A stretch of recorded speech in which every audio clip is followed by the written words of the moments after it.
Friends, welcome to our channel, and today we are going to start our fourth chapter of geography. Students, before this we already covered 3 chapters, and now the name of the chapter is air. This is your fourth chapter according to new syllabus of CBSE.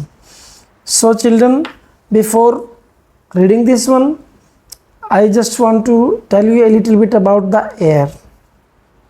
First of all, we have to take reading to the left side, and here is mentioned, do you know?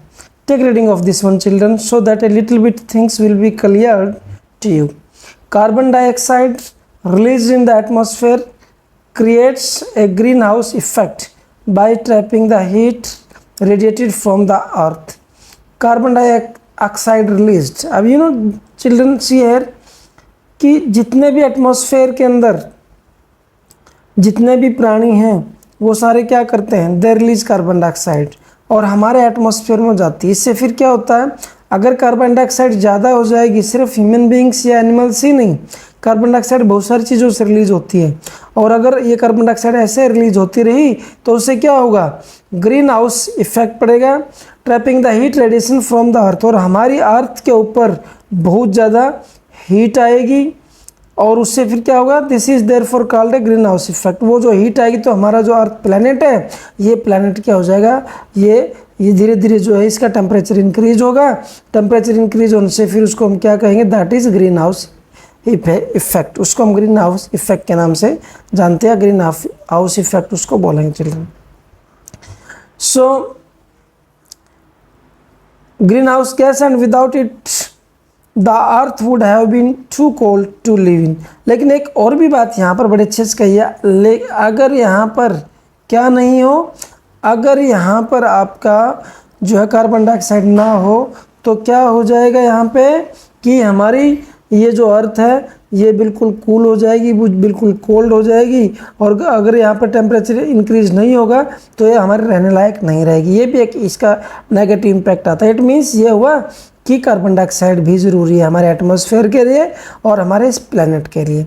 However when it levels in the atmosphere increases due to factory smoke और car fumes, see there कहाँ से atmosphere के अंदर जो है increase होता है carbon dioxide. देखिए, atmosphere increases due to factory smoke, factory से स्मोक निकलता है, और कार फ्यूम्स, और कार से जो फ्यूम्स निकलता है, and the heat retained increase by the temperature of the earth, और हमारे अर्थ की जो टेम्परेचर है वो जो है धीरे धीरे इंक्रीज हो जाएगा। उसके इंक्रीज से हम क्या बोलेंगे उसको, this is called global warming. फिर क्या हो जाएगा चिल्ड्रन, ये आपका ग्लोबल वार्मिंग का पार्ट बन जाए, हमारी जो अर्थ के ऊपर ग्लोबल वार्मिंग हो जाएगी। अगर ग्लोबल वार्मिंग होगी तो उसके बहुत सारे नेगेटिव इम्पैक्ट भी होते हैं ग्लोबल वार्मिंग के। तो यहाँ पर कहा है कि जैसे जैसे हमारे एटमॉस्फेयर के अंदर क्या होगा, जैसे जैसे यहाँ पर हीट इंक्रीज होगी, टेम्परेचर बढ़ेगा हमारी अर्थ का, किसकी वजह से बढ़ेगा, इसने एग्जांपल्स लिए हैं। एटमॉस्फेयर में फैक्ट्री स्मोक अगर इंक्रीज होता है, कार से फ्यूम्स निकलता है, और हीट अगर इंक्रीज हो जाएगी तो हमारी अर्थ का टेम्परेचर इंक्रीज हो जाएगा, और इंक्रीज होने से क्या होगा, ग्लोबल वार्मिंग हो जाएगी। This rise in the temperature and causes the snow in coldest part of the world to melt.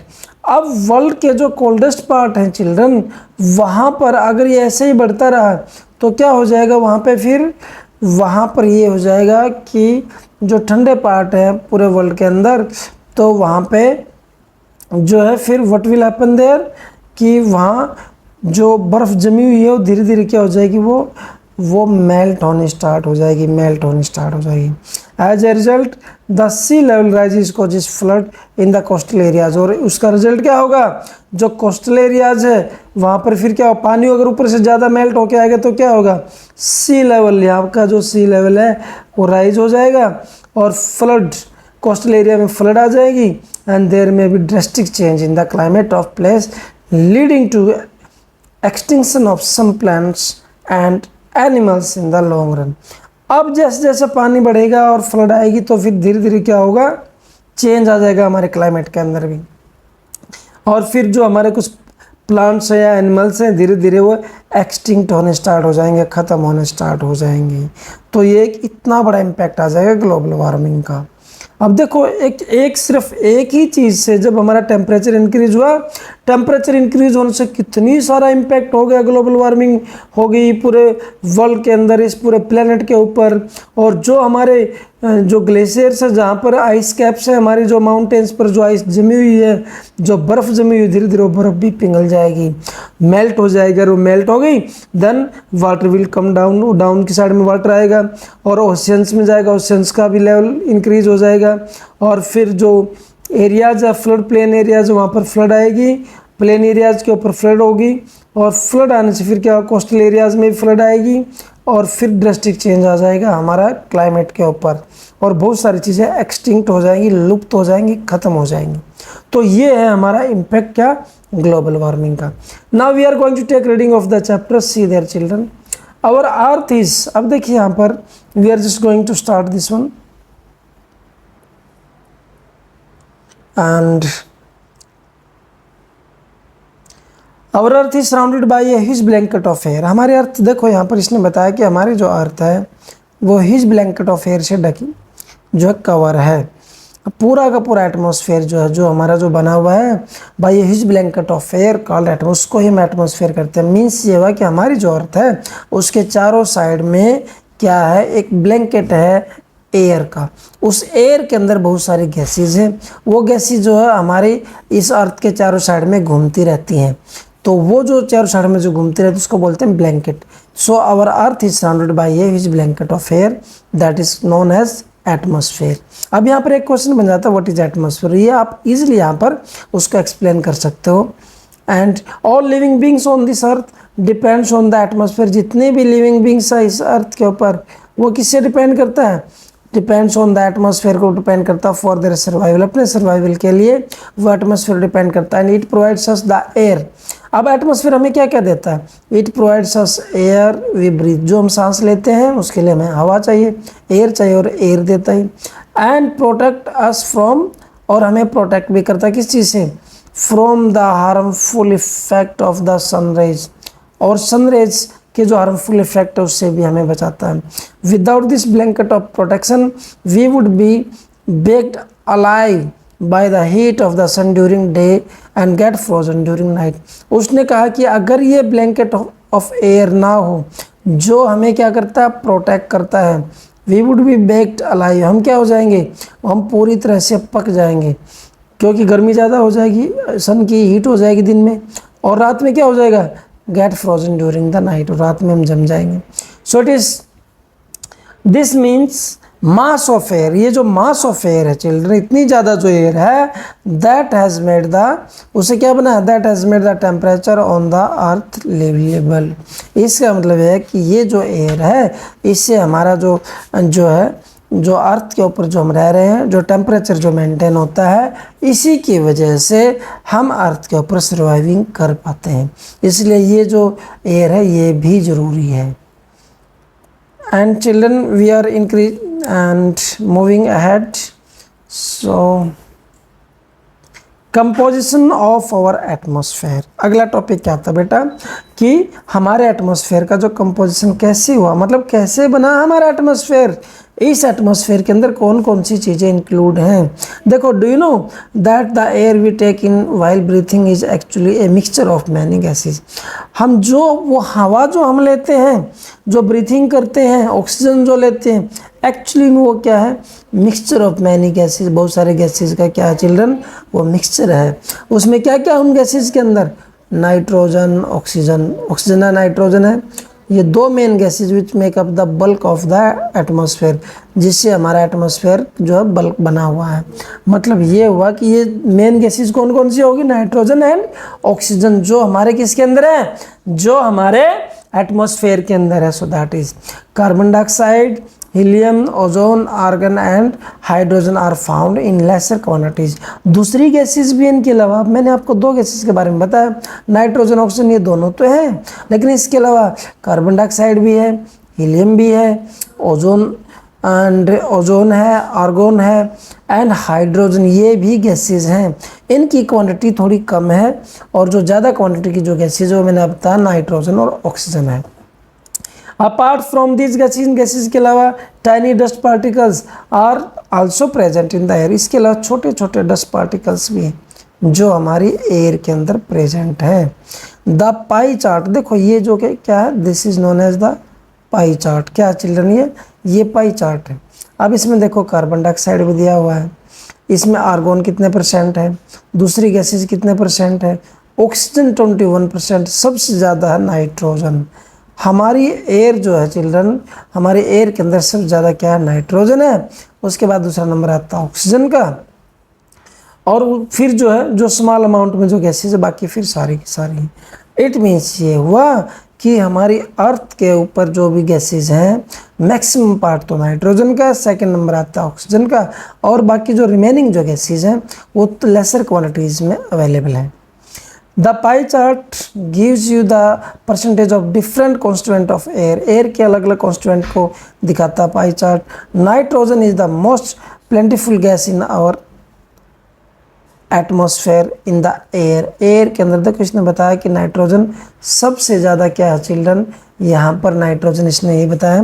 When we inhale जिस, एंड जब हम इनहेल करते हैं चिल्ड्रन तो क्या, we take some amount of nitrogen into our lungs and exhale it, और उसको exhale कर, मतलब जब हम ऑक्सीजन लेते हैं ना, जब हम सांस लेते हैं तो उस टाइम क्या करते हैं, हम ऑक्सीजन के साथ कुछ नाइट्रोजन का भी पार्ट हम इनहेल कर लेते हैं जो अपनी बॉडी के अंदर ले जाते हैं। बट और and into our lungs and exhale it, और उसके बाद फिर उसको एक्सहेल भी कर देते हैं, बाहर निकाल देते हैं। बट प्लांट्स नीड नाइट्रोजन, लेकिन प्लांट्स को क्या चाहिए चिल्ड्रन, प्लांट्स को चाहिए नाइट्रोजन फॉर देयर सर्वाइवल, अपने सर्वाइवल के लिए प्लांट्स को क्या चाहिए, नाइट्रोजन चाहिए। And they can not take, और वो नहीं ले सकते, क्या नहीं ले सकते children, that is nitrogen directly from the air. अब प्लांट्स जो है ना एयर से सीधे नाइट्रोजन नहीं ले सकते, ये भी एक सिस्टम है। So bacteria that live in soil, वो बैक्टीरिया जो सॉइल के अंदर रहता है, and roots of some plants, और कुछ प्लांट्स के जो रूट्स हैं, take nitrogen from the air, वो एयर से नाइट्रोजन लेते हैं, एंड चेंज इट फॉर्म्स, और उसको क्या करते हैं, चेंज इट्स फॉर्म, उसकी फॉर्म को चेंज कर देते हैं, so that plants can use it, ताकि प्लांट्स उसको क्या कर सकें, यूज कर सकें। तो ये भी एक बहुत इंपॉर्टेंट है यहाँ पर कि जो बैक्टीरिया है जो सोइल में रहता है, या जो प्लांट्स के रूट में जो बैक्टीरिया रहता है कुछ प्लांट्स की में, तो वो क्या करता है, वो नाइट्रोजन लेता है, एयर से लेता है, और उसके बदले में उसको क्या चेंज कर देता है, उसकी फॉर्म को चेंज करके प्लांट्स के लिए उसको अवेलेबल कर देता है, और प्लांट उसको यूज कर लेता है। तो ये भी एक इम्पॉर्टेंट हो गया यहाँ पर। Oxygen is the second most plentiful gas. अब देखो मैंने आपको बताया था दूसरे नंबर पे आती है ऑक्सीजन। कौन सी आती है, ऑक्सीजन। ये सेकंड मोस्ट प्लेंटिफुल गैस है एयर के अंदर। Humans and animals take oxygen from the air as they breathe. अब कौन कौन लेता है एयर को, ह्यूमन लेते हैं, एनिमल्स लेते हैं, ये हवा को लेते हैं और ब्रीथिंग करते हैं। मतलब ब्रीथिंग में हमें ऑक्सीजन की ज़रूरत होती है ह्यूमन्स और एनिमल्स को, और वो हम कहाँ से लेते हैं, एयर से लेते हैं। ग्रीन प्लांट्स प्रोड्यूस, अब यहाँ ग्रीन प्लांट का जो कॉन्सेप्ट है वो थोड़ा सा डिफरेंट है, इसको ध्यान से समझिएगा। ग्रीन प्लांट्स प्रोड्यूस ऑक्सीजन, ये ऑक्सीजन प्रोड्यूस करते हैं ड्यूरिंग फोटोसिंथेसिस। ग्रीन प्लांट्स भी हमें ऑक्सीजन देते हैं, लेकिन कब देते हैं, जब वो फोटोसिंथेसिस करते हैं। आप कहोगे सर ये फोटोसिंथेसिस क्या है। देखिए जब भी जो ग्रीन प्लांट्स हैं अपने लिए जब वो फूड प्रिपेयर करते हैं, खाना तैयार करते हैं, तो वो जो सिस्टम होता है, प्रोसेस होता है, जो है खाना जो तैयार करने का जो प्रोसेस होता है उसको बोलते हैं फोटोसिंथेसिस, और ये सनलाइट में करते हैं। In this way oxygen content in the air remains constant. इस तरह से ऑक्सीजन जो है एयर के अंदर कांस्टेंट रहती है। ये नहीं कि ऑक्सीजन की मात्रा कम होगी, ऑक्सीजन की जितनी क्वांटिटी है उतनी ही रहती है। इफ़ वी कट ट्रीज, अगर हम ट्रीज को काटेंगे, दिस बैलेंस गेट्स डिस्टर्ब, तब उससे क्या होगा, बैलेंस उसका डिस्टर्ब हो जाएगा। इसलिए हमें पूरा ध्यान रखना है कि जो हम ट्रीज़ को इतना जितना काटे तो साथ में और नए भी लगा दें। अगर मजबूरी है काटने पड़ जाए तो हमें और भी लगाने चाहिए, लेकिन अगर ज़्यादा हो जाएगा, ज़्यादा काटेंगे तो फिर क्या हो जाएगा, बैलेंस ख़राब होता चला जाएगा। तो हमें बैलेंस को बना के रखना है कि ऑक्सीजन भी बनी रहे और जो है पूरा क्या हमारा जो सिस्टम है ये प्लैनेट है, इसके ऊपर जो प्रॉपर मेंटेनेंस रहे। So carbon dioxide is another important. इसके बाद देखो, पहले मैंने ऑक्सीजन कर लिया था, अब जो है कार्बन डाइऑक्साइड का आता है, नाइट्रोजन के बाद ऑक्सीजन आया सेकंड नंबर पे, थर्ड नंबर पे कार्बन डाइऑक्साइड ले रहे हैं। ये एक भी एक इंपॉर्टेंट गैस है। Green plants use carbon dioxide to make their food. अब इसको कौन यूज करता है भाई? कार्बन डाइऑक्साइड को कौन यूज करता है? ग्रीन प्लांट्स यूज करते हैं। And to make their food, अपने फूड को बनाने के लिए, एंड रिलीज ऑक्सीजन को रिलीज करने के लिए ग्रीन प्लांट्स यूज करते हैं इसको। ह्यूमंस और एनिमल्स रिलीज कार्बन डाइऑक्साइड। कौन कार्बन डाइऑक्साइड कौन रिलीज करता है? ह्यूमंस भी और एनिमल्स भी। And the amount of carbon dioxide released by humans or animals seems to be equal to the amount used by the plants, which make a perfect balance. अब जो भी carbon dioxide release करते हैं humans और animals, वो क्या होता है? इक्वल होता है अमाउंट में जो प्लांट्स लेते हैं, और एक परफेक्ट बैलेंस बना रहता है। मतलब कि जितनी कार्बन डाइऑक्साइड हम रिलीज करते हैं उतनी प्लांट हमें ऑक्सीजन भी दे देते हैं, तो दोनों साइड का बैलेंस बन गया ना। तो यहाँ पर बैलेंस होना जरूरी है। अगर इम्बैलेंस हो गया, एक चीज़ अगर बढ़ जाती है तो फिर इम्बैलेंस हो जाएगा।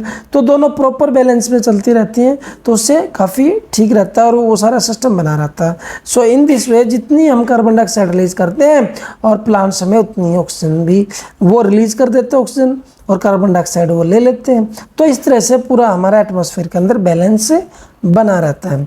However the balance is upset by burning of fuels. Fuels के जलने से क्या हो जाता है चिल्ड्रन?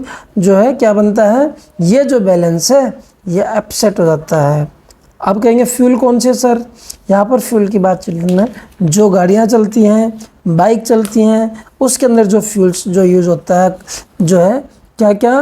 पेट्रोल हो सकता है, डीजल हो सकता है, या कोयला हो सकता है, या ऑयल में तो मैंने आपको अभी बताया पेट्रोल डीजल हो सकते हैं।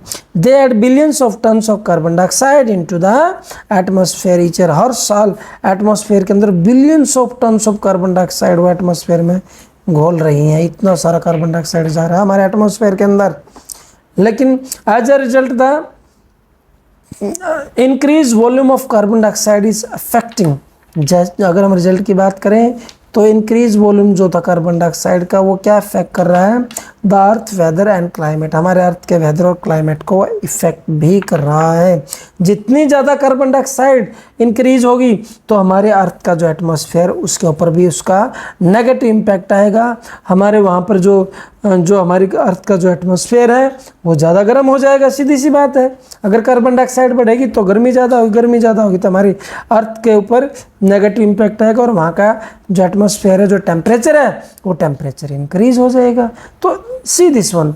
अब देखिए यहाँ पर एक बहुत अच्छा दिया है, and when air is heated. जब अगर एयर हीट हो जाती है, गर्म हो जाती है, इट एक्सपेंड हो जाएगी, becomes lighter and goes up. बहुत लाइट हो जाएगी और ऊपर जो है ना बहुत हाइट में चले। So cold air is denser.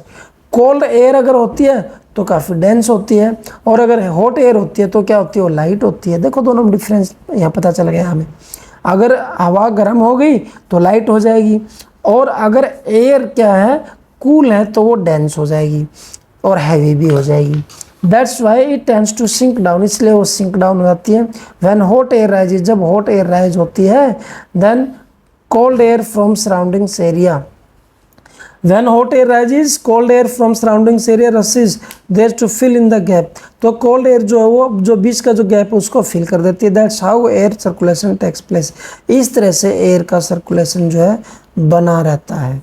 So this is the system कि हमारे अर्थ के ऊपर, हमारे एटमॉस्फेयर के ऊपर एयर का सिस्टम कैसे बना रहता है, ये सारा इसके अंदर मेंशन किया गया।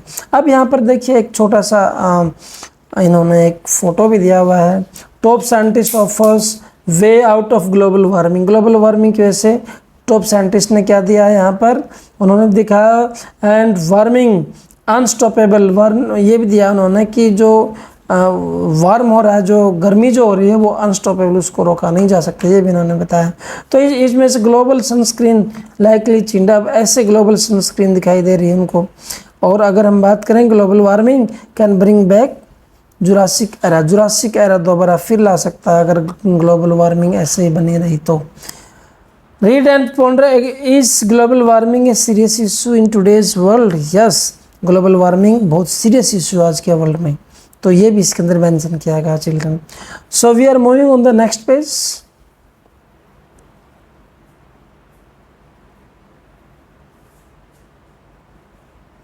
Structure of the atmosphere. अब देखिए अगला जो टॉपिक है चिल्ड्रन हमारा वो क्या है, structure of atmosphere. Our atmosphere is divided into 5 layers.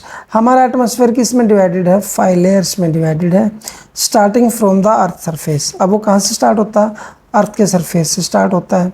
And these are कौन कौन से हैं, देखिए 5 जो लेयर्स हैं जो हमारे एटमॉस्फेयर की कौन कौन सी हैं। फर्स्ट तो है ट्रोपोस्फेयर, सेकंड है stratosphere, third mesosphere, fourth thermosphere and 5 exosphere. इस तरह से हमारे एटमॉस्फेयर के अंदर जो एयर की जो लेयर है, यहाँ ध्यान रखिएगा किसकी बताया मैंने, एयर की layer, layer of the air. अब एयर के अंदर भी लेयर्स होते हैं अलग अलग, तो यहाँ पर एयर की जो लेयर्स हैं वो 5 हैं।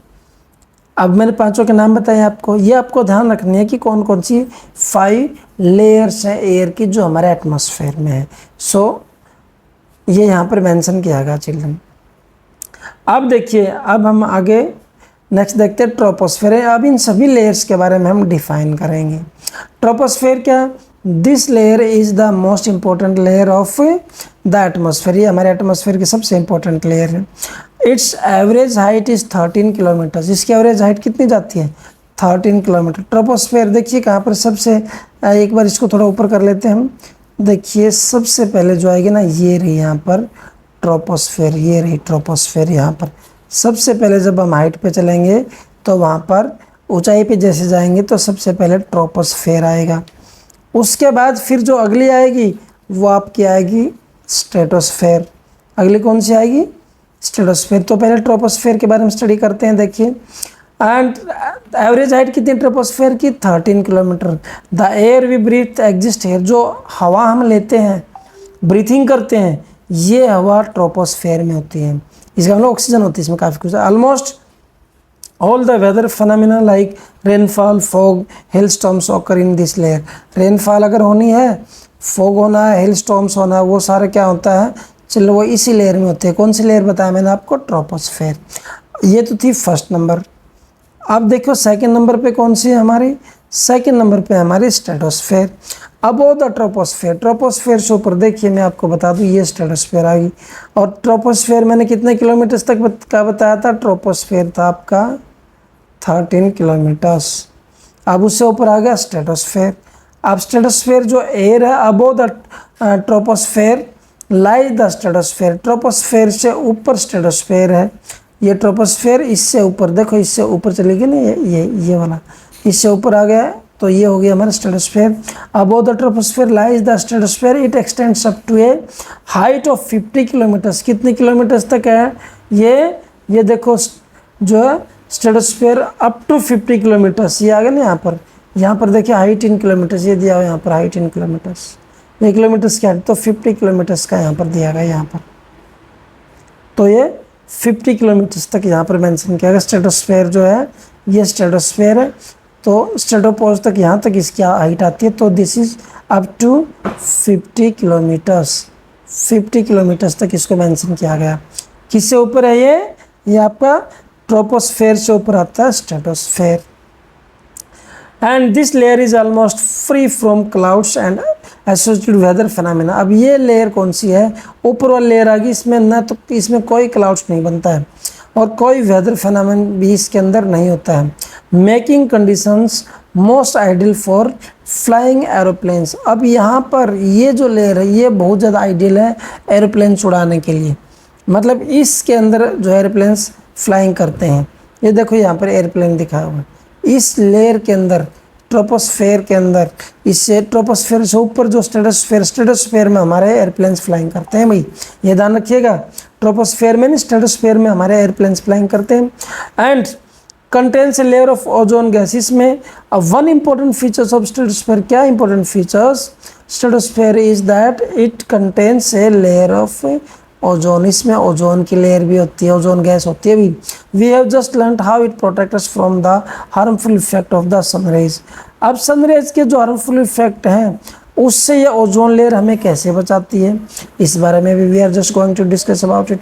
Mesosphere, this is the third layer of the atmosphere. तीसरी लेयर कौन सी आ गई चिल्ड्रन, ये आ गई हमारी mesosphere.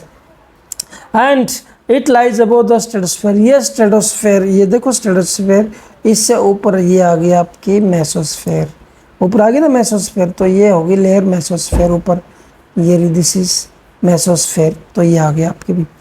And it lies above the stratosphere, stratosphere से ऊपर है ये, and it extends up to the height of 80 kilometres. कितनी हाइट तक है ये, अगर हम बात करें तो सी देयर, ये आ गए यहाँ पर 80 किलोमीटर्स, 80 किलोमीटर्स तक की हाइट तक है मेसोस्फेयर आपकी, 80 किलोमीटर्स तक फैली हुई है। इसे पहले वाली जो थी वो थी स्ट्रेटोस्फेयर, वो कितने किलोमीटर थी चिल्ड्रन, वो थी हमारी 50 किलोमीटर्स तक। और सबसे पहले कौन सी थी, वो थी आपकी ट्रोपोस्फेयर। तो ये अलग अलग जो है एयर्स की लेयर हैं। अब देखो mesosphere, this is the third layer. अब थर्ड लेयर पे आ गए मेसोस्फेयर पे, लाइज अबव द स्ट्रेटोस्फेयर से ऊपर है, 80 किलोमीटर्स तक है। Meteorites burn up in this layer, इस लेयर के अंदर सबसे मेन चीज़ क्या है, इसमें मेटेराइट्स, जो भी मेटेराइट्स होते हैं वो जल जाते हैं, पूरी तरह खत्म हो जाते हैं। And entering from the space, and in this layer on entering from the space, हमारे स्पेस में एंटर करने से पहले जो मेटेराइट्स जो ऊपर से आते हैं वो पूरी तरह जलकर पूरी तरह से ख़त्म हो जाते हैं, कुछ नहीं बचता बिल्कुल। ये जो लेयर है, इस लेयर तक मेटेराइट्स आते आते पूरी तरह से वो बर्न हो जाते हैं और ख़त्म हो जाते हैं, फिनिश हो जाते हैं। नेक्स्ट देखिए थर्मोस्फेयर। अब देखो थर्मोस्फेयर जो है चिल्ड्रन, अगली हम लेयर की बात करें, सो दैट इज़ वो क्या है आपकी थर्मोस्फेयर है। अब थर्मोस्फेयर इससे और ऊपर की लेयर है। अब ये देखिए, in thermosphere temperature rises very rapidly with increasing height. Thermosphere के अंदर क्या होता है, टेम्परेचर बहुत ज़्यादा बढ़ता है क्योंकि हाइट इंक्रीज हो जाएगी। And ionosphere is a part of this layer, इस लेयर का जो पार्ट है वो क्या है, आयनोस्फेयर भी इसका पार्ट है। इट एक्सटेंड्स बिटवीन, ये कहाँ से कहाँ तक फैली हुई है, जो थर्मोस्फेयर है ये थर्मोस्फेयर कहाँ से कहाँ तक फैली हुई है, इसके बारे में हम आपको अभी बताते हैं। 80 किलोमीटर्स टू कितना 400 किलोमीटर्स तक, इतनी हाइट पे है। 80 किलोमीटर से जो स्टार्ट होती है और 400 किलोमीटर हाइट तक चली जाती है हमारी जो लेयर है। And this layer helps in radio transmission, ये लेयर किस में हेल्प करती है, रेडियो ट्रांसमिशन में हेल्प करती है। In fact radio waves transmitted from the earth, radio waves कहाँ से ट्रांसमिट होते हैं, अर्थ से ट्रांसमिट होते हैं, and reflected back to the earth by this layer, और इसी लेयर से वो अर्थ पे बैक हो जाती हैं, रिफ्लेक्ट हो जाती हैं। तो ये थी आपकी कौन सी, जो आपकी नेक्स्ट जो लेयर थी दैट वाज जो है क्या थी, थर्मोस्फेयर। और अब हम बात करेंगे किसकी, थर्मोस्फेयर से जो नेक्स्ट है एक्सोस्फेयर पे आ जाएंगे अब हम। अब देखिए एक्सोस्फेयर की अगर हम बात करें यहाँ पे, exosphere the upper most layer of the atmosphere, atmosphere की सबसे ऊपर की जो लेयर है वो कौन सी, एक्सोस्फेयर है। और इसको हम क्या कहते हैं, नोन एज एक्सोस्फेयर, सबसे ऊपर की लेयर को एक्सोस्फेयर कहते हैं ना। This layer has very thin air, इस लेयर के अंदर जो एयर होती है बहुत थिन होती है, लाइट गैसेज होती है यहाँ पर, जैसे helium and hydrogen float into the space from here. यहाँ से जो स्पेस है आसमान में और हाइट पे, वहाँ पर हीलियम और हाइड्रोजन, ये दो ही गैसेज होती हैं सबसे ऊपर टॉप पे, जो आपके एक्सोस्फेयर के अंदर मिलती है। और एक्सोस्फेयर की हाइट कितनी बताई मैंने, 80 किलोमीटर टू 400 किलोमीटर तक एक्सोस्फेयर की हाइट है चिल्ड्रन। सो नेक्स्ट टॉपिक आता है आपका क्या, that is whether and climate. अब देखो यहाँ पर इसने लेट्स डू, ये भी बड़ा अच्छा है। यहाँ पर देखिए, for 10 days note down weather report from a local newspaper. कोई जैसे आप घर में जो भी न्यूज़पेपर लेते हैं चिल्ड्रन, उससे आप क्या करेंगे, नोट डाउन कीजिए वेदर रिपोर्ट, डेली की वेदर रिपोर्ट क्या है लोकल न्यूज़पेपर की। एंड ऑब्जर्व द चेंजेस, और चेंजेस देखिए क्या क्या हो रहे हैं, occurring in the weather, weather के अंदर क्या क्या चेंजेस आ रहे हैं वो आप यहाँ पर देख सकते हैं। मतलब कि 10 days तक आप कंटिन्यू न्यूज़पेपर लीजिए और उसमें क्या करेंगे, उसमें डेली के जो जो चेंजेस आ रहे हैं उनको लिखते जाइए, तो एक रिपोर्ट तैयार हो जाएगी। 10 दिन के अंदर हमारा जो एटमॉस्फेयर है उसमें जो वेदर है, वेदर कितना चेंज हुआ, किस दिन बारिश हुई, किस दिन गर्मी हुई, किस दिन कम गर्मी हुई, किस दिन ह्यूमिडिटी है, ये सारा 10 days का जो आप बनाएंगे शेड्यूल किसी भी न्यूज़पेपर से जो आपके घर में आता है, तो वो बना के देखिए, वो आपके पास क्या हो जाएगा, डाटा कलेक्ट हो जाएगा और आपको पता चल जाएगा कैसे कैसे चेंजेस होते हैं। So that's very important like that. अब हम देखिए नेक्स्ट चलते हैं, आपका next topic weather and climate. This is also very important, weather and climate. It is going to rain today. अब कोई कह रहा है कि क्या बारिश होने जा रही है आज, will it be bright and Sunny, या फिर आज क्या रहेगा, सन्नी रहेगा, दिन बिल्कुल जो है यहाँ पर क्या कि सन निकला हुआ होगा और ब्राइटनेस होगी। क्या ये क्वेश्चंस कर रहे हैं ना, जैसे कि भाई क्या आज बारिश होएगी, या आज जो साफ सुथरा मौसम रहेगा, सन्नी रहेगा, ब्राइटनेस रहेगी। How many times have we heard this from anxious cricket fans and speculating the fate of a one day match. कितनी बार हमने देखा है, कितनी बार हमने सुना है, क्या सुना है, एनेक्जिस जो क्रिकेट जो होता है, क्रिकेट जो फैंस हैं, स्पेक्यूलेटिंग क्या, तो जो देखने वाले होते हैं उनको स्पेक्यूलेटिंग बोलते हैं। उन्होंने देखा the fate of one day, एक दिन का जो भाग्य है क्या मैच के बारे में उन्होंने बताया कि एक दिन का जो मैच है वो कैसे कैसे होता है। कई बार बारिश आ गई तो मैच रुक जाएगा। तो इस तरह की चीज़ें बता रहे हैं कि वेदर और क्लाइमेट का बहुत बड़ा रोल प्ले होता है हमारी डेली लाइफ के ऊपर। तो वेदर और climate that is, if we imagine our body to be radio, अगर हम आप इमेजिन करें radio and the mind its speaker, अगर हम अपने माइंड को स्पीकर समझे, बॉडी को रेडियो समझते हैं। Weather is sometimes that fiddles with into its control knobs. अब जो वेदर है हमारे क्या करेगा, हमारे वो कंट्रोल नॉब्स उसमें चली जाएंगी। Then weather is this hour to hour day to day contribution of the atmosphere. Weather क्या है, यहाँ से यहाँ तक आप स्टडी कर सकते हो। What is weather, weather is hour to hour, पर आर टू आर जो चेंज होता है हर एक घंटे में जो चेंज होता है, और डे टू डे जो चेंज आता है, जो कंडीशंस जो एटमॉस्फेयर की जो कंडीशन चेंज होती है हर घंटे के अंदर, हर दिन के अंदर, तो वो क्या बोलते हैं, वेदर बोलते हैं। जब आपको समझ में आएगा कि वेदर क्या होता है children, so from these two lines they are explaining about weather. So the definition of the weather you can give from these two lines. A hot or humid weather may make one irritable. एक hot और humidity, गर्म भी और humidity भी है, weather में make one irritable, irritate कर देते हैं। pleasant, breezy weather may make one cheerful and even plan for an outing. अगर हम बहुत अच्छा प्लीजेंट वेदर है, ब्रीजी वेदर है, साफ़ सुथरा मौसम है, चेयरफुल है, तो हम प्लानिंग करते हैं ना बाहर जाने के लिए। और अगर मौसम साफ नहीं है तो हम कहेंगे नहीं भैया आज तो बारिश हो रही है, आज बाहर नहीं जा रहे। इट मीन्स हमारी जो डेली रूटीन है या प्लानिंग है वो किस पे डिपेंड होगी, यहाँ पर वो भी वेदर पे डिपेंड होगी।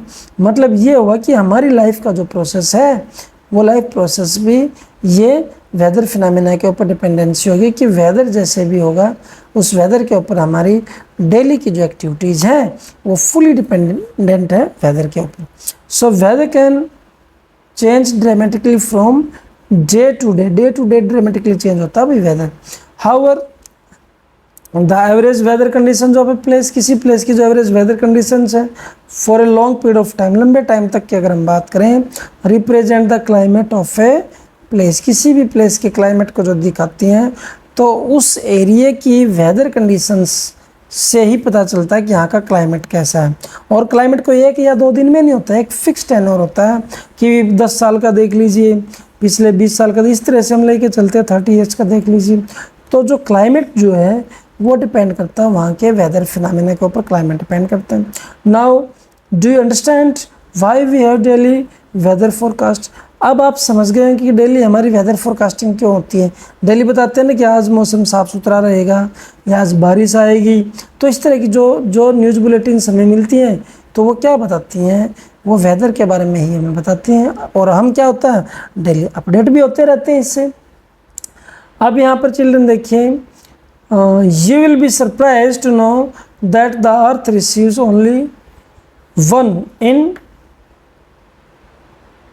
अब देखिए ये this is the very biggest figure parts of the sun energy. Sun की एनर्जी का ये जो पार्ट है ये यहाँ पर आता है। आप सरप्राइज हो गए जानकर कि कितनी ज़्यादा सन की एनर्जी हमारी अर्थ के ऊपर हमें डेली मिलती है। So that is. अब नेक्स्ट टॉपिक आता है चिल्ड्रन आपका टेम्परेचर।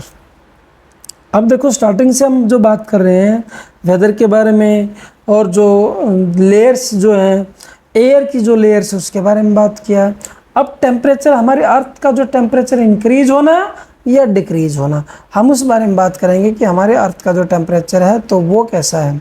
द टेम्परेचर, जो भी टेम्परेचर आप जो फील करते हैं, so you feel every day is the temperature of the atmosphere. हमारी एटमॉस्फेयर का जो हर दिन का जो टेम्परेचर होता है उसको हम क्या कहेंगे, उसको बोलेंगे atmosphere. Temperature of the atmosphere, daily का जो भी टेम्परेचर इंक्रीज या डिक्रीज होता है एटमॉस्फेयर का, वो हम फील करते हैं। द डिग्री ऑफ हॉटनेस, कितना ज़्यादा गर्म दिन है या ठंडा है। The coldness of the air, air कितनी गर्म है या ठंडी है, जो कोल्ड है तो इज नोन एज, उसको ही हम टेम्परेचर बोलते हैं कि कितना ज़्यादा गर्म है या हवा कितनी ठंडी है। So according to that we always examine that what kind of temperature is there. Temperature जो वो उसकी जो डिग्रीज है टेम्परेचर की वो कितनी है, कम है या ज़्यादा है, ये डिपेंड करता है। तो यहाँ पर हम स्टडी करते हैं टेम्परेचर की। The temperature of the atmosphere changes only, temperature कब चेंज होता है children, changes not only between day and night, सिर्फ डे और नाइट का टेम्परेचर ही चेंज नहीं होता है, तो फिर कहीं क्या होता है, but also from season to season. ये दोनों चीज़ें इंपॉर्टेंट हैं, एक तो डे नाइट का देखना, डे नाइट में टेम्परेचर चेंज होता है, एक सीजन टू सीजन भी टेम्परेचर चेंज होता है। अब आपने देखा ना गर्मियों में कितना ज़्यादा हाई टेम्परेचर होता है, 45 डिग्री, और कई बार तो 45 से भी ऊपर हो जाता है। विंटर में देखें तो विंटर में क्या, कई जगह तो माइनस में ही चला जाता है। तो ये क्या हुआ, ये जो टेम्परेचर में चेंज हो इसको क्या बोलेंगे, this is known as season to season change of temperature. और डे नाइट का, दिन में तो बहुत ज़्यादा हॉट होता है, नाइट को थोड़ा सा कूल होता है, तो डे नाइट का टेम्परेचर होगा। इट मीन्स ये हुआ चिल्ड्रन कि the temperature of day night and the temperature of season to season that is also vary, वो भी अलग अलग है, डिफरेंट है। Summers are hotter than winters. अब यहाँ ये भी एक इसने बहुत अच्छा बताया कि समर्स जो है विंटर्स की बजाय ज़्यादा हॉट होती हैं। An important factor that influence the distribution, एक इम्पोर्टेंट जो फैक्टर है जो इन्फ्लुएंस करता है किस चीज़ को, हमारे टेम्परेचर का जो डिस्ट्रीब्यूशन उसको जो प्रभावित करता है, ऐसा कौन सा फैक्टर है जो हमारे टेम्परेचर के जो डिस्ट्रीब्यूशन है उसको इम्पैक्ट डालता है, दैट इज इंसोलेशन। उसको क्या बोलते हैं, इंसोलेशन। और अब इंसोलेशन क्या होता है, insolation is the incoming solar energy, and जो सोलर एनर्जी हमारे यहाँ पर आती है उसको बोलते हैं हम इंसोलेशन। इंसोलेशन किसको कहते हैं चिल्ड्रन, सोलर एनर्जी को बोलते हैं हम insolation. And intercepted by the earth, जो अर्थ के ऊपर सोलर एनर्जी आती है उसको बोलते हैं interception. The amount of insolation, insolation कितनी एनर्जी मिली है जो हमें सन से मिल रही है। इंसोलेशन डिक्रीज, अगर वो डिक्रीज होती है फ्रॉम द इक्वेटर से, अगर वो कम होती है टुवर्ड्स द पोल्स, इसका मतलब ये हुआ कि यहाँ पर एक बहुत इंपॉर्टेंट चीज़ है जो आपको समझनी है। देखो ये हम यहाँ पर इस लाइन को बनाते हैं, this is known as equator. अगर हम कहें कि ये इक्वेटर है तो इक्वेटर पे कितने डिग्री होता है, 0 डिग्री होता है अभी। अब ये आपका नॉर्थ पोल है इधर, और नीचे हो गया आपका साउथ पोल। तो इक्वेटर से जितना ज़्यादा हम ऊपर जाएंगे नॉर्थ की साइड में, उतना ही ज़्यादा क्या हो जाएगा, टेम्परेचर डिक्रीज होगा, डिक्रीज ऑफ टेम्परेचर। और इससे इधर अगर नीचे आएंगे साउथ की साइड में तो यहाँ भी ऐसे ही होगा, टेम्परेचर क्या हो जाएगा, टेम्परेचर यहाँ भी डिक्रीज हो जाएगा। तो इट मीन्स ये हुआ कि जो इक्वेटर है, इक्वेटर से हम किसी भी पोल के साइड में जाएंगे, चाहे वो नॉर्थ पोल हुआ या फिर साउथ पोल हुआ, अगर हम वहाँ पर जाएंगे तो क्या हो जाएगा चिल्ड्रन, टेम्परेचर जो है वो डिक्रीज हो जाएगा। क्या हो जाएगा वहाँ पर, टेम्परेचर डिक्रीज हो जाएगा। Getting this one? So next one we are moving on the next page children. देखिए यहाँ पर, अब ये तो आपको बड़े अच्छे से क्लियर हो गया कि किस तरह से टेम्परेचर डिक्रीज होता है। इक्वेटर पे तो टेम्परेचर हमारा ज़्यादा होता है, और पोल्स पे जाएंगे नॉर्थ पोल पे या साउथ पोल पे तो वहाँ पर टेम्परेचर हमारा कम होता चला जाता है। Temperature decreases in the same, इसी मैनर में साउथ पोल पे डिक्रीज होगा। Now do you understand why poles are covered with snow. अब आपको ये समझना है कि जो पोल्स हैं वो भी क्यों स्नो से कवर्ड हैं। Poles are covered with snow, वहाँ स्नो से कवर्ड क्यों है। If the earth temperature rises to, अगर अर्थ का टेम्परेचर ज़्यादा हाई बढ़ जाता है, इट वुड बिकम्स, क्या हो जाएगा वहाँ पर, too warm for some crops to grow, इतना ज़्यादा गर्म हो जाएगा, सम क्रॉप्स टू ग्रो जो क्रॉप्स को उगाना भी मुश्किल हो जाएगा। Temperature in cities is much higher than that of villages. अब यहाँ भी डिफरेंस बताया कि जो शहरों का जो टेम्परेचर होता है वो गांव के टेम्परेचर से बहुत ज़्यादा हाई होता है, मतलब गांव का टेम्परेचर कम हुआ और शहरों का टेम्परेचर ज़्यादा हो गया। The concrete and metals in buildings and the asphalt of roads get heated up during the day। अब ऐसा क्यों हुआ कि गांव का तो टेम्परेचर कम है और शहरों का टेम्परेचर ज़्यादा है, उसके पीछे भी रीज़न है।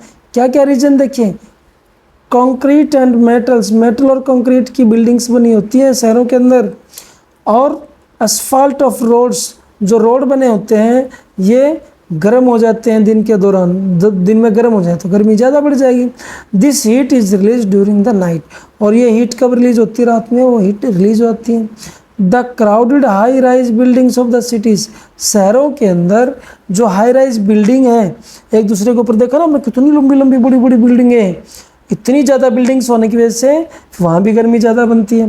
ट्रैप द वार्म एयर, गर्म हवा को ट्रैप कर लेती हैं, एंड दस raises the temperature of the city, जिससे शहरों का टेम्परेचर बढ़ जाता है। मतलब ये हुआ, जब गर्म हवाएं चलती हैं तो जो बड़ी बड़ी जो ऊंची ऊंची जो बिल्डिंग्स हैं शहरों के अंदर, वह बिल्डिंग्स क्या करती हैं, उस हॉट एयर को ट्रैप कर लेती हैं, अपने में घुसा लेती है, रख लेती है, और रात को फिर वो जो एयर है वो निकलती है, तो टेम्परेचर नेचुरली बढ़ेगा ही शहरों का।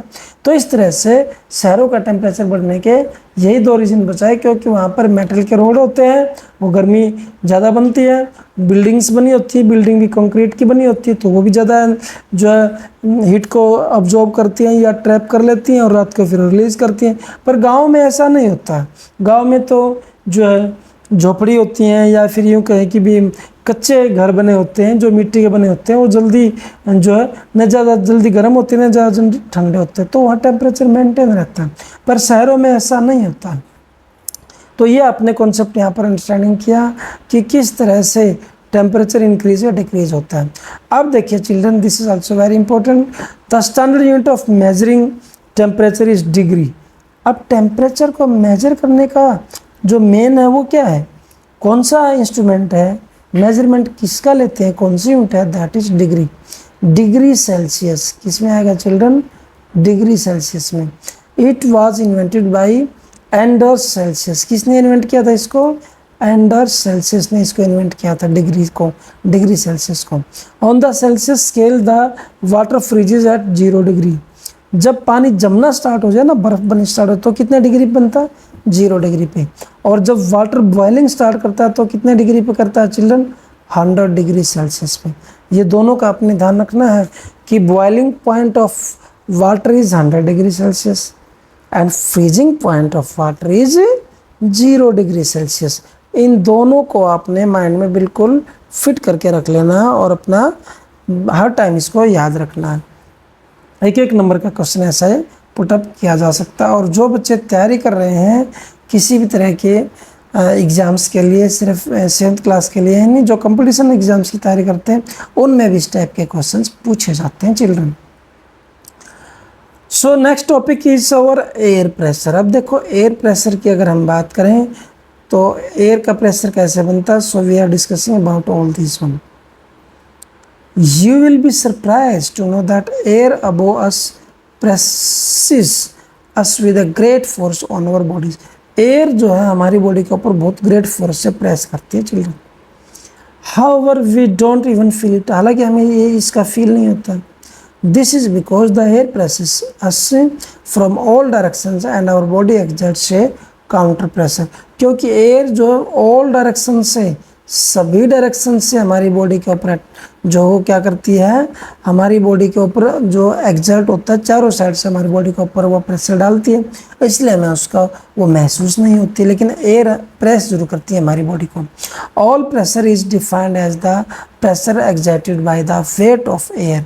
एयर के वेट से हम डिफाइन करते हैं इसको, एयर का वेट कितना, अर्थ सरफेस के ऊपर एयर का कितना वेट है उससे हम देखते हैं कि एयर प्रेशर इतना है। As we go up the layers of the atmosphere, जैसे हम एटमॉस्फेयर की लेयर्स में जाएंगे the pressure belt falls rapidly, जितनी ज़्यादा हाइट पर जाएंगे वहाँ पर एयर का प्रेशर कम होता चला जाएगा, और जितना हम अर्थ के ऊपर आएंगे ना, नीचे आएंगे तो अर्थ का प्रेशर ज़्यादा होगा।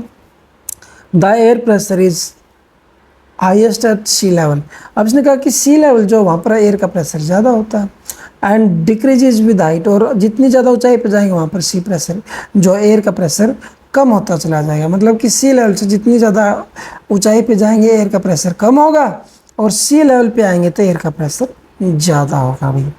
Horizontally the distribution of air, जो एयर का जो डिस्ट्रीब्यूशन है चिल्ड्रन बता, horizontally of air pressure is influence, किस चीज़ से इन्फ्लुएंस होता है, टेम्परेचर से, एयर के टेम्परेचर से। किसी भी एरिया पर एयर का जो टेम्परेचर होता है उससे जो है क्या होता है, वो जो प्रेशर होता है वो प्रभावित होता है, टेम्परेचर प्रभावित होता है एयर के प्रेशर से किसी भी एरिया का। सो इन एरियाज वेयर टेम्परेचर, जहाँ पर किसी भी एरिया में जो टेम्परेचर हाई होता है the air gets heated and rises, वहाँ पर एयर गर्म हो जाएगी और राइज होगी, बहुत ऊंचाई तक जाएगी। This create low pressure area, वहाँ पर लो प्रेशर एरिया हो जाएगा। मतलब कि अगर किसी एरिया में टेम्परेचर ज़्यादा है तो वहाँ पर एयर क्या हो जाएगी, वो भी गर्म हो जाएगी, गर्म होने के बाद फिर उसका प्रेशर कम हो जाएगा। Low pressure is associated with clouded skies and wet weather, अब लो प्रेशर कब हो जाएगा ये, क्लाउडी स्काई, जब स्काई में क्लाउड होंगे और वेट वेदर होगा तो वहाँ पर लो प्रेशर हो जाएगा। तो ये एयर का प्रेशर डिफरेंट टाइप से इसने मेंशन किया, किस तरह से एयर का प्रेशर कम होता है या ज़्यादा होता है। In areas having lower temperature, जहाँ पर लो टेम्परेचर है द एयर इज कोल्ड, वहाँ पर क्या हो जाएगा, एयर ठंडी हो जाएगी, and it therefore heavy, इसलिए वहाँ पर एयर हैवी होती है। और हाई टेम्परेचर में अगर एयर होगी तो वहाँ पर एयर हमारी लाइट हो जाएगी, क्यों, गर्म होकर लाइट हो जाती है। और जहाँ पर लो टेम्परेचर है तो वहाँ पर ह्यूमिडिटी होती है तो एयर वहाँ पर थिकनेस हो जाएगी और वहाँ ठंडी हो जाएगी। Heavy air sink and creates a high pressure area, heavy air से क्या हो जाएगा, अगर एयर हैवी है तो वहाँ पर हाई प्रेशर एरिया बनेगा भाई। High pressure is associated with clear and sunny skies, high pressure कब बनता है, जब क्लियर और सनी स्काई है तो वहाँ पर हाई प्रेशर उससे रिलेटेड होता है, उससे एसोसिएटेड होता है। The air always moves from high pressure areas to low pressure area, अब ये एयर का मोमेंट दिखाया इन्होंने कि एयर कहाँ से कहाँ चलती है, कहाँ चलती है, high pressure area to low pressure area में चलती है एयर, हाई प्रेशर से लो प्रेशर एरिया में एयर जाती है भी। तो ये यहाँ पर इन्होंने जो है मेंशन किया गया। एंड नेक्स्ट वन इज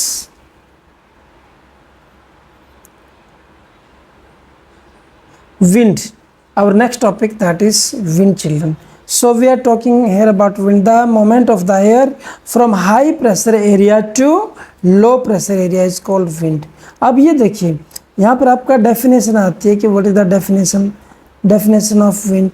तो मोमेंट ऑफ एयर, हवा का जो मोमेंट होता है कहाँ से कहाँ, high pressure area to low pressure area की साइड में जब हवा चलती है ना उसको क्या बोलते हैं, विंड बोलते हैं children. You can see wind at work as it blows dry leaves down the pavements और uproots trees during a storm. अब देखो जब हवा चलेगी, जब विंड आती है तो ये क्या करती है, it blows dry leaves down, जो सूखे पत्ते होते हैं उनको नीचे गिरा देती है और जो पैदल चलने जो रास्ता वहाँ पर डाल देती है भी। और अप रूट्स, और कब रूट्स कब पड़ जाती है ट्रीज़ के, स्टॉर्म, ड्यूरिंग द स्टॉर्म, और जब तूफान आता है तो पेड़ के पेड़ उखड़ के गिर जाते हैं। और जब हवा चलती है, विंड चलती है तो सूखे पत्ते जो है पेड़ों से टूट कर नीचे गिर जाते हैं पामेंट एरिया पे, जहाँ से हम पैदल चलते हैं उसको पामेंट एरिया बोलते हैं। तो पामेंट एरिया पे वो पत्ते गिर जाते हैं। और जब बहुत तेज स्टॉर्म होता है तो स्टॉर्म क्या करता है, वो बड़े बड़े पेड़ों को भी उखाड़ के फेंक देता है। तो ये दोनों में डिफरेंस हो गया, what is the difference between wind and A storm. Sometimes when the wind blows gently, you can even see it blowing away smoke। कई बार आपने देखा है कि विंड ब्लोइंग, जब विंड ब्लोइंग करती है, धीमे धीमे ब्लोइंग करती है, ब्लोइंग अवे स्मोक और फाइन डस्ट को और स्मोक को वो उड़ा ले जाती है। At times wind can be strong that it is difficult. उस टाइम हम ये कह सकते हैं कि विंड जो स्ट्रॉन्ग होती है और डिफ़िकल्ट होती है, वॉक अगेंस्ट, उसके अगेंस्ट जाना भी हमारे लिए डिफ़िकल्ट होता है। मतलब ये हुआ, अगर अपोजिट डायरेक्शन से विंड चल रही है तो हमारे लिए चलने में भी प्रॉब्लम आती है, हमें ज़्यादा फोर्स लगानी पड़ती है चलने के लिए भी। You must have experience it is not easy to hold an umbrella on a windy day. जिस दिन बहुत तेज़ हवाएं चल रही हो तो उस दिन आप क्या चिल्ड्रन, आप अम्ब्रेला को भी नहीं रख सकते, क्योंकि अम्ब्रेला आपकी बार बार वो उल्टी होती जाएगी, गिर जाएगी, आपके हाथ से छूट के चली जाएगी। इट मीन्स ये हुआ कि जिस दिन विंड हो, बहुत तेज़ हवा चल रही, उस दिन आपकी अम्ब्रेला जो है लेके आप नहीं जा सकते। Think of some other examples when strong winds are created. जिस दिन स्ट्रॉन्ग विंड्स क्रिएट हो उसके लिए कुछ और भी एग्जाम्पल आप ले सकते हो। एक तो मैंने आपको बताया कि इसका अम्ब्रेला का, कोई और भी एग्जाम्पल जो आपके माइंड में आता है चिल्ड्रन, वो भी आप इसमें ले सकते हो। So that is. अब यहाँ पे देखिए, यहाँ पे बड़ा अच्छा दिया हुआ है that on the moon there is no air and hence no air pressure. Moon के ऊपर अगर हम बात करें, न तो वहाँ पर हवा और ना प्रेशर है। Astronauts have to wear special protective space suits fill with air. Astronauts वहाँ क्या करते हैं, प्रोटेक्टिव जो है स्पेस सूट पहनते हैं जब भी मून के ऊपर जाते हैं, स्पेस सूट्स, राइट। तो स्पेस सूट डाल के जाते हैं, फिल विद एयर जो हवा से भरा होता है। And when they go to the moon, जब वो मून पे जाते हैं तो वो स्पेशल जो सूट पहन के जाते हैं। If they did not wear this space suits, अगर वो स्पेस सूट्स ना पहने तो क्या होगा, मून पे जाने के बाद the counter pressure exerted by the body of the astronauts would make the blood vessels burst. तो वहाँ इतना ज़्यादा प्रेशर होता है, इतना ज़्यादा प्रेशर होता है चिल्ड्रन, कि हमारी बॉडी के अंदर जो वेन्स होती हैं वो एकदम से ब्रस्ट हो जाएंगी और सारा खून निकलना स्टार्ट हो जाएगा। द एस्ट्रोनॉट्स वुड ब्लीड, तो एस्ट्रोनॉट्स को ब्लीडिंग होनी स्टार्ट हो जाएगी। इसलिए वो क्या करते हैं, वो स्पेशल सूट लेके जाते हैं, और एस्ट्रोनॉट्स के अलग से सूट्स होते हैं जो सूट लेके मून के ऊपर जाते हैं। तो दिस इज़ वेरी इंपॉर्टेंट। इससे जो चिल्ड्रन आपको पता चला कि एस्ट्रोनॉट्स जो है वो क्या, किस टाइप के क्लोथ्स लेके जो है हमारी स्पेस में जाते हैं, मून के ऊपर जाते हैं। अब देखो विंड का जो नाम यहाँ पर बताया चल रहे हैं, wind is named after the direction. Wind का नाम जो दिया गया क्या, after the direction from which it blow, जिस डायरेक्शन से ब्लोइंग करती है। जैसे wind blowing from west is called westerly winds. अगर वेस्ट साइड से विंड आ रही है तो उसको वेस्टर्ली विंड्स बोलेंगे, और अगर ईस्ट साइड से विंड्स आती तो ईस्टर्ली विंड्स बोलेंगे। तो डायरेक्शन के अकॉर्डिंग नाम हो गए ना विंड के भी। तो इस तरह से भी आप जो है विंड के अलग अलग नेम आपको मिल सकते हैं। अब देखिए चिल्ड्रन, नेक्स्ट आपका टॉपिक आता है problems for you. Winds can be broadly divided into 3 types. 3 types में हम विंड्स को डिवाइड कर सकते हैं। अब विंड के, देखो मैंने स्टार्टिंग में आपको बताया था किसमें, विंड में और स्टॉर्म के अंदर, कि किस तरह से विंड होती है और किस तरह से आपका स्टॉर्म होता है। विंड और स्टॉर्म में मैंने आपको डिफरेंस करके बताया था कि विंड तो तेज़ हवा होती है, स्टॉर्म और भी उससे स्ट्रॉन्ग होता है। स्टॉर्म्स में क्या होता है, स्टॉर्म में आपके ट्रीज अपरूटेड हो जाते हैं और विंड्स में सारे पत्ते गिर जाते हैं पामलेट्स के ऊपर। तो डिफरेंस मैंने स्टार्टिंग में बताया था आपको। अब यहाँ पर विंड की क्या बताया इन्होंने कि उसको डिवाइड किया गया 3 टाइप से। कितनी टाइप से, 3 टाइप से विंड का यहाँ पर डिवीजन किया गया। सो चिल्ड्रन, अब इसकी जो 3 टाइप्स हैं ये हम पढ़ेंगे अभी। और I hope that up to this you have already understand this one. So next topic that will be continue in your next lecture, next video. I hope that you understand all the contents on the topics. Keep on watching and आपको पसंद आया video तो ज़रूर like share और subscribe ज़रूर कीजिएगा। Thanks a lot, bye bye.